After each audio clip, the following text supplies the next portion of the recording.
Lately, I've been kind of feeling like that scene from Alice in Wonderland where Alice is like falling down the rabbit hole, except there's not necessarily a particular rabbit hole I'm falling down. I'm just falling. And it feels like I'm falling in slow motion. And almost like everything that I've ever experienced is what I'm falling through. Listen, I don't I don't expect anyone to resonate with that analogy because I just pulled that out of my ass, but like that's just how I'm feeling, okay?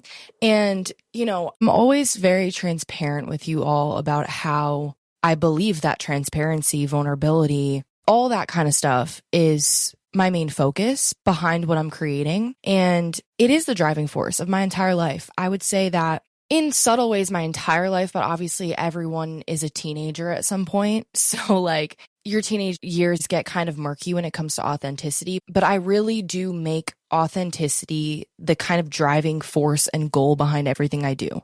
I'm always looking to be more authentic, to show up more authentically, more honestly.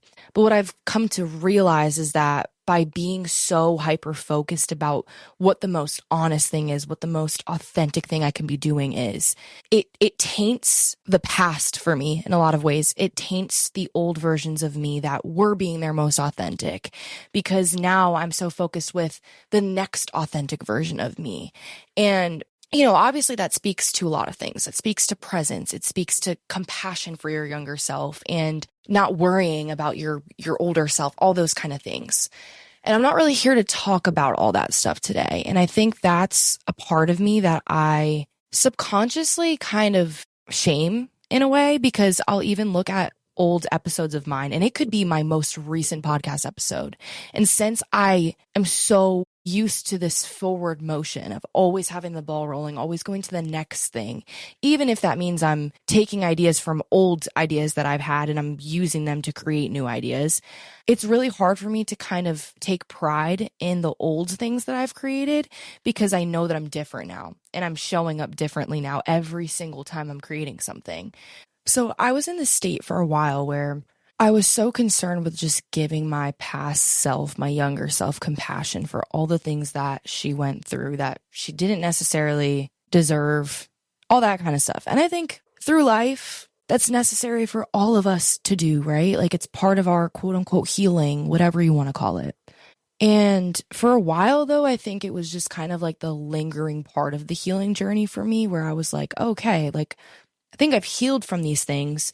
Now I'm just giving myself compassion as like the part of me that almost not feels bad for that part of me, but I was like almost using that chunk of time where I was just like feeling this utmost compassion for myself as like oh, I need to feel this right now so that I can cut cords with that.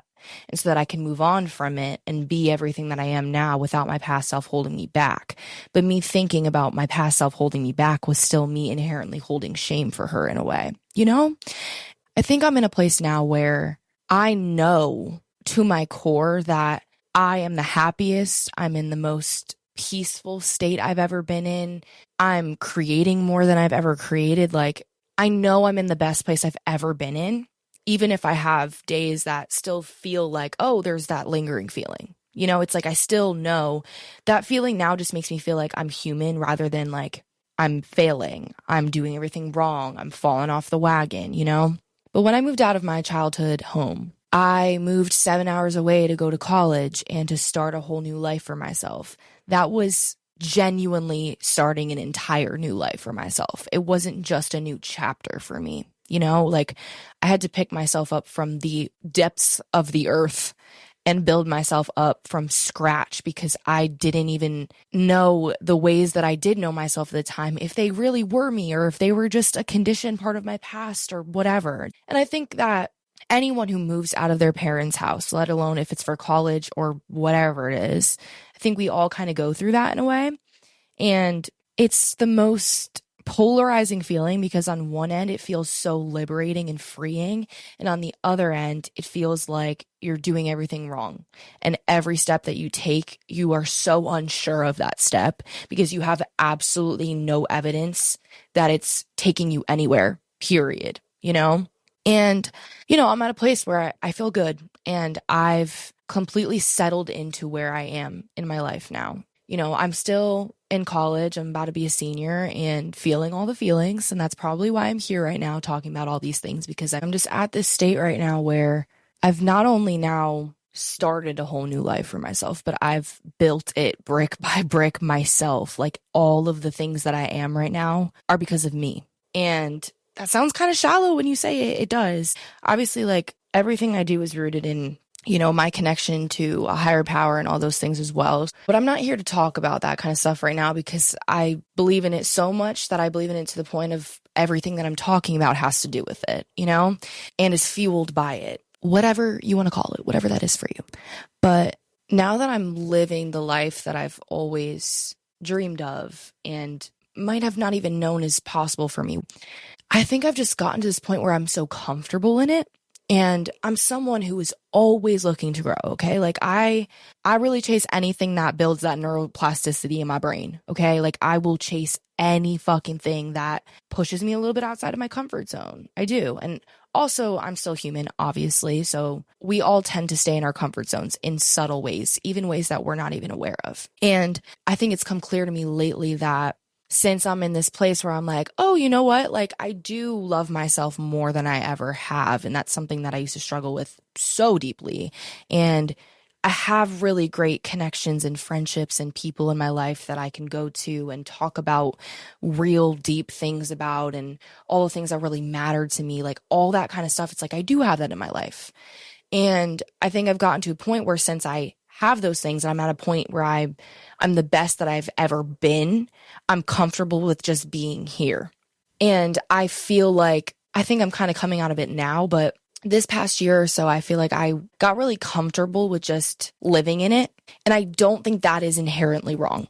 And that's kind of what I want to talk about today in a very loose way, because we're going to kind of talk about a million other things like we always do on this podcast. Okay. Like I am never going to be someone who's going to hop on the mic and give you the most well-rounded, most kind of script by script example of something that's on my mind. Like it's when I'm talking on this mic, it is completely encapsulating the way that my brain works because I'm talking to you for 30 minutes to an hour straight. So it's straight thoughts. Okay. It's straight thoughts. But yeah, I guess the reason why I was saying like lately, I feel like I'm kind of grieving it is because I'm about to be a senior, which means I'm not going to be living in the place that I've started my life. It feels for me.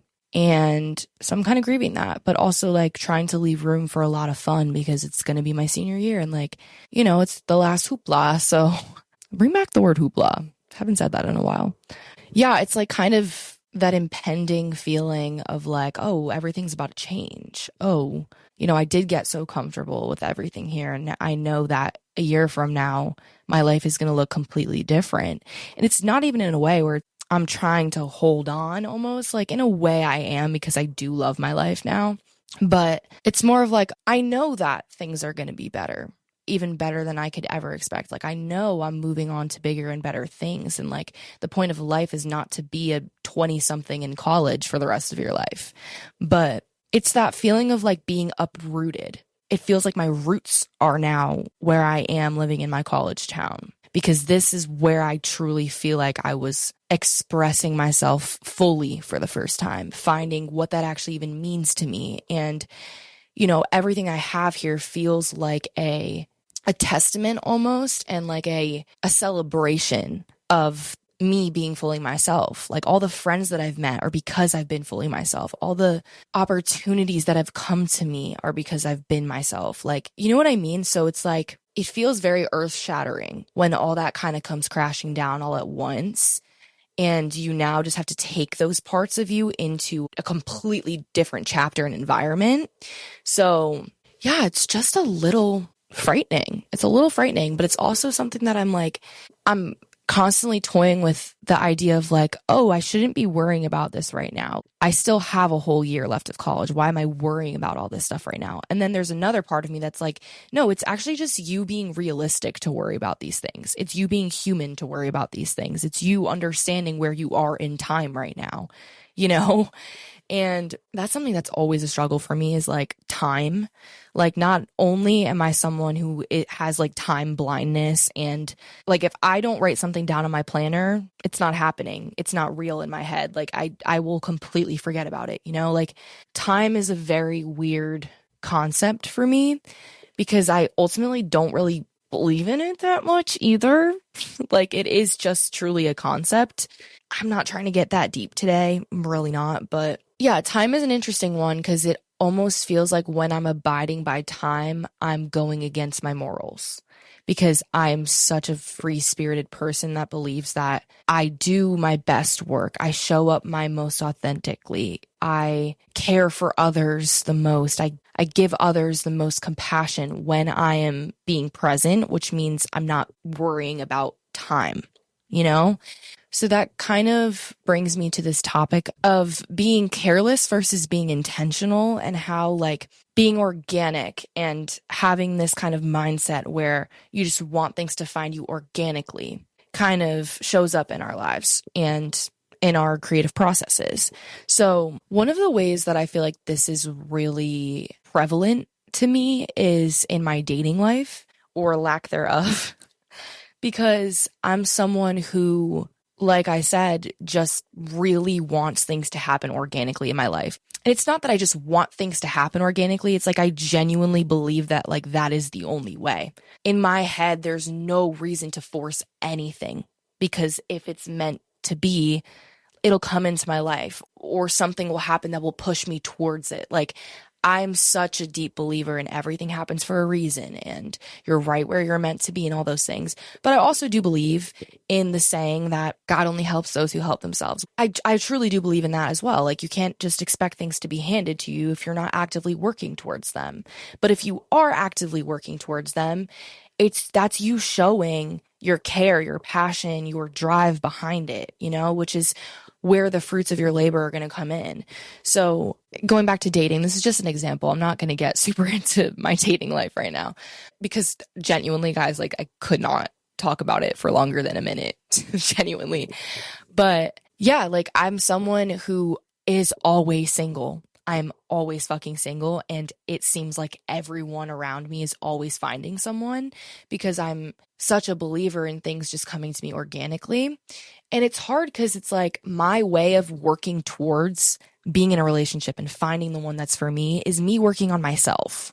That's me working on myself, because I believe that your standards are never too high if you embody everything that you require from someone else, or that you desire from someone else loving you. You know, like if I am already doing all those things myself, then that's proof that other people hold those same qualities and are able to give that to me as well. So I just work on myself, point blank period. Like I just work on being the best person I can be, being the most authentic I can be, working on my crafts, working on my relationships, all that kind of stuff. And that's not me putting myself on a pedestal at all. I'm just talking, okay? I'm just talking. And you know, I think of this sometimes with art and how it applies to our creative processes, because I think sometimes I'll be so concerned with the fact that I'm going to find my audience in this authentic, kind of natural, organic way. And what I've noticed is that it's really easy to let the idea of things happening organically kind of slip through the cracks and turn into pressure. Like you're putting pressure behind things coming into your life organically, you know? And I guess the only way that I have found feasible to kind of mitigate that feeling of putting pressure on things is by just genuinely working towards it. And that's going to look differently for everyone, obviously, because in order to do that, you have to do it authentically, and everyone's authentic self is different. So it's a weird, like, I feel like everything I'm talking about right now is so dichotomous, like in its nature. There's always as above, so below, like to everything in life. Okay. But I feel like when I get so trapped up in this mindset of like, if this is true, then this also is true, it puts me in this spiral. Okay. It puts me in this crazy spiral of like, okay, so nothing's real. So everything's an illusion. Like nothing even fucking matters, you know? And it makes me feel like I'm kind of losing the plot while simultaneously realizing that I'm finding it. I hope I'm not just speaking in tongues in a crazy way today, but sometimes that's just what I do here, okay? And if it's going to resonate with you, then I've found my people. But that kind of goes back to what I was saying about finding my audience. In order to find the people that are going to resonate with the things that I'm saying, what I've had to realize recently is that it's actually not about what I'm saying. It's about the fact that I'm choosing to say it. It's not about what I'm saying, okay? Because words hold power, okay? I'm not trying to say that what I'm saying doesn't hold power at all, or what you have to put into the world, what you're saying holds no power. Words hold fucking power, okay? They do. And honestly, sometimes more than anything does. But you can also argue that words are just words, okay? And action is more powerful than words are, right? So when you're saying something, the words that you're saying are just words, because someone can take what you're saying and it can apply to them in a completely different way than the person sitting next to them that heard you say the same exact thing. You know what I mean? Like, and that is true with any single art form ever. That's true with paintings. That's true with singing, acting, anything, literally anything. People are going to perceive things based on where they are, not where you are. So you can try all you want to curate something so that someone perceives it and receives it in the way that you want them to, but that's literally not worth any of your energy, because they're going to perceive it how they want to perceive it anyways. So I just think that we're living in this world right now where cancel culture is very apparent. Like, we are all so aware of cancel culture. And I talked about this a little more in depth in my last episode when you're listening to this, because we talked about social media a lot. And I think because we're all so aware of cancel culture and the fact that things are so permanent when it comes to the internet, like, people can dig up things from when you were 7 years old and use it against you. And that's really fucking scary, because no one truly resonates with who they were when they were 7 years old. Like, I would hope that we're all different people now, you know? Like, maybe we want to resonate with like the free spiritness that we had when we were 7, but like, we should not be standing behind everything we said when we were 7 years old. And it's kind of insane that we can use those versions of ourselves against people. But anyways, since cancel culture is so prevalent in today's society, I think it has taught us all to over-explain ourselves. So we're at this point now where everyone feels like they have to sort of not only censor themselves in certain ways so that they can avoid over-explaining themselves. And we're kind of seeing that with the ways in which people post on social media. It's like they're kind of just playing it safe and doing what everyone else is doing so that they don't have to over-explain themselves.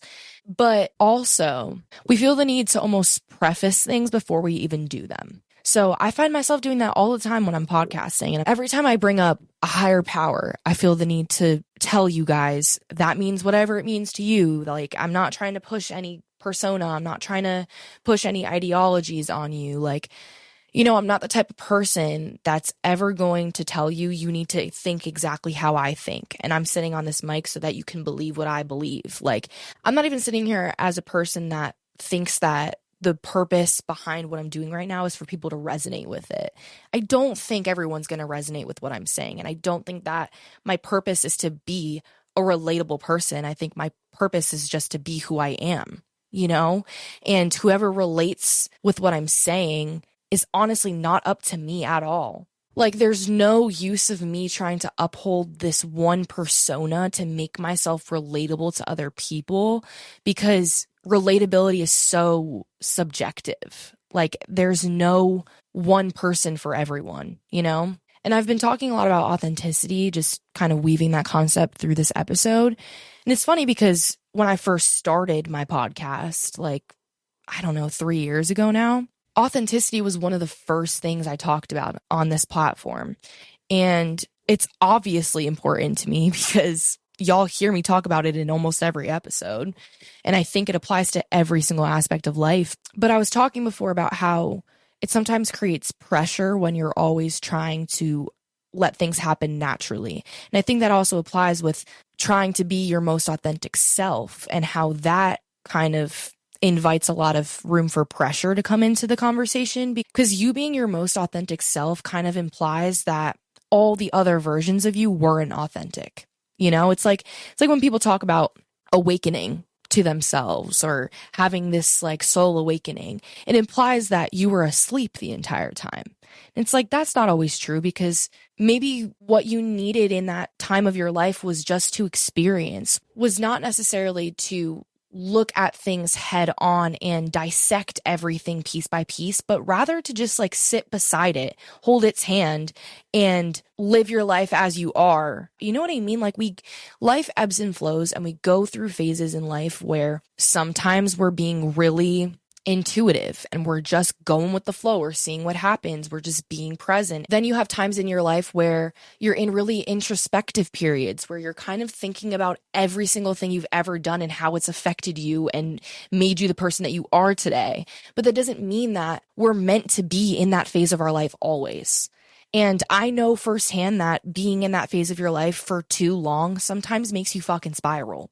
And it makes you kind of go back on everything you've ever believed about yourself and dig it all up and start again. And sometimes that's the point, but sometimes it's not. Like, sometimes it's actually not necessary, and it's just our egos coming in telling us that that's what we need to do because it's what we've always done in the past.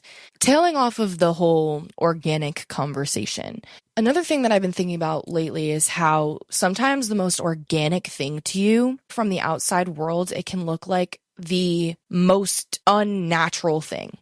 Like, the example that hits my mind first is me sitting down right now with a mic in my hand. This to me is like the most natural thing I could do. Like, I'm so used to doing this. This is my passion. It's my purpose. I think about things related to the podcast every single fucking day of my life, which is why I'm going insane, okay? Because art makes you go fucking crazy, okay? And I don't know if I'm going to make this the title of this episode, so I want to say it in case I don't, but being creative and following your creativity makes you wild, not crazy. Okay, it does not make you crazy, because if you're following your creativity, you get to a point where you understand that the only way that it works is when you are untethered, when you're unbound. You know, you are not tied to anything other than honesty, authenticity, all that stuff. But the thing that makes it hard is that your authentic self is always changing. So it's like, okay, if I'm untethered to everything except for my authentic self, then what the fuck even is my foundation? Because I'm always changing. So the ground underneath me is always moving, you know, and it makes it really hard to understand the direction that you're going in. But like, maybe that's the point. Like, we are not necessarily supposed to know the direction that we're going in, because how could we know? So I think that's why sometimes I default to thinking about the past more, is because, well, that's all I know. Like, that's literally all I know. So the only thing that actually represents like my growth and shows that to me is looking at my old self and seeing how I'm different now, which is not inherently a bad thing, because that like shows you how much you've grown. But like, it's very hard for me to see how I've grown, specifically even in the categories of which I'm pouring myself into, because I'm so committed to the process of just being.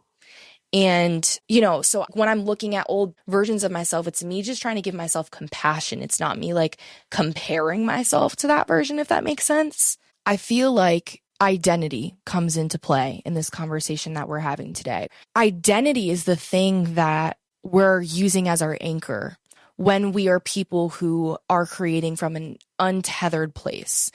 Because like I said, if you're always changing and that's the only thing you're falling back on is your authentic self, then you feel kind of like you're almost leaving yourself in the dark sometimes. And you are just like looking around with the dimmest little flashlight ever in a dark room, trying to figure out what the fuck you're doing and what is next and who you are and all those things. And identity really plays a role in that, because we attach to our identities then, and that becomes part of our why. And it can be very scary, because that can slip through the cracks a lot, and it can become almost detrimental to our creative processes, because then we're clinging to our sense of identity that we have created without even realizing it, and we're clinging onto that with dear life. But your identity is always changing, because your most authentic self is always changing, you know? So you don't really have an identity. And then you start to spiral thinking about the fact that you have no identity, because it's like, holy fuck, how can I even be my most authentic self if I don't even know what the fuck that is, you know? Anywho, but what I've realized is that the way that I cultivate my sense of identity, because I don't want to demonize it as like, oh, you shouldn't have any identity at all. Like, no, we all need some sort of identity to keep us sort of together in a way and to keep our heads above water. And what I've realized about myself is that I cultivate my identity by making things my own. And part of that for me is creating, like everything I create is sort of like a stamp in time to me.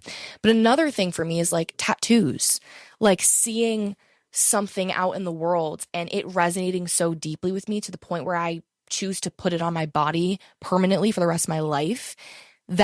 It's like the permanency of it all that creates the identity, and that's why I think that the topic of social media is really important and really polarizing too in ways, because, on one hand, it's like, just create, just fucking put things out there. It's not that deep. Just do what makes you happy. Just post the things that make you happy, that make sense to you. And then on the other side, it's like, but that is creating a sense of identity because people are perceiving you, like that is the persona that you're putting out there. Even if it's just in the digital world, it's still a reflection of you at the end of the day. It's hard to feel such opposing feelings at all times. It's very hard, but that's also just what being human is. And sometimes it's as simple as just reminding yourself that, like, when you're feeling pulled in two different directions, that's the most human feeling that you could feel, We have reached this point of the episode where we've come to the weird wrap up, okay? This is where I kind of just talk about anything that I want to talk about. Sometimes it relates to the episode. Sometimes I just talk about my favorite color at the moment. I'm also toying with the name of weirding out right now instead of the weird wrap up, but I feel like what I'm weirding out on is the catalyst of the segment of the weird wrap up, if that makes sense. Like, we're in the weird wrap up right now, and I'm weirding out about imperfection today. Okay. I don't know if you guys can relate to this, but I feel like I go through these periods of my life where I just don't really care as much about how I'm showing up in the world. And I actually care way more about just showing up messy. And, this summer, I feel like I've just been thrown into this feeling of like, oh, I'm just actually never going to put makeup on ever. And I'm not even going to brush my hair. And I'm just going to like go out in the world and be free. And some people will take that as like, oh, you just like don't care about yourself. Like, you're just not taking care of yourself. But to me, it feels so freeing. But see, that also brings up the feeling of like, if I'm living my life now from this place of like, oh, I can show up messy, whatever, then the times that I am intentionally like putting energy into showing up a certain way, it's like, oh, am I being fake? Am I being performative? And it's like, no. Two things can be true at once, okay? Like, me experimenting with my style, experimenting with whatever is not the same thing as me trying to show up a certain way.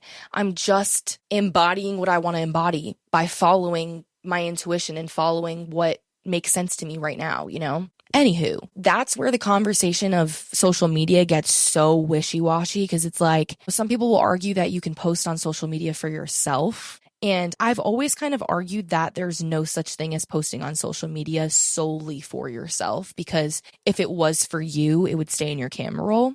And I feel opposing feelings about that on a daily basis, but for the most part, I stand true to that. And it's hard though, because it's like, even if, I'm looking at my bed right now and it's unmade and, my room's a little messy, whatever. If I were to snap a picture of my unmade bed right now and post it on Instagram, it's like, okay, but just the fact that I snapped a picture and posted it makes it almost feel like curated to me.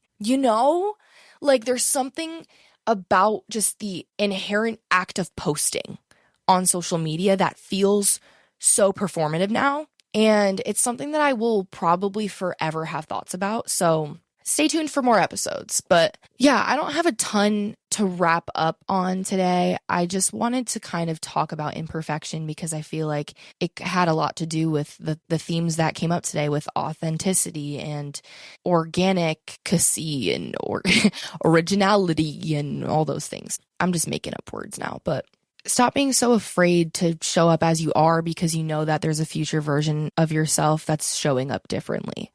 Like, you have to show up as you are right now in order to be that person eventually. And you are that person right now. Like, if you are worth something later, you're worth something now. Okay? So just be where your feet are.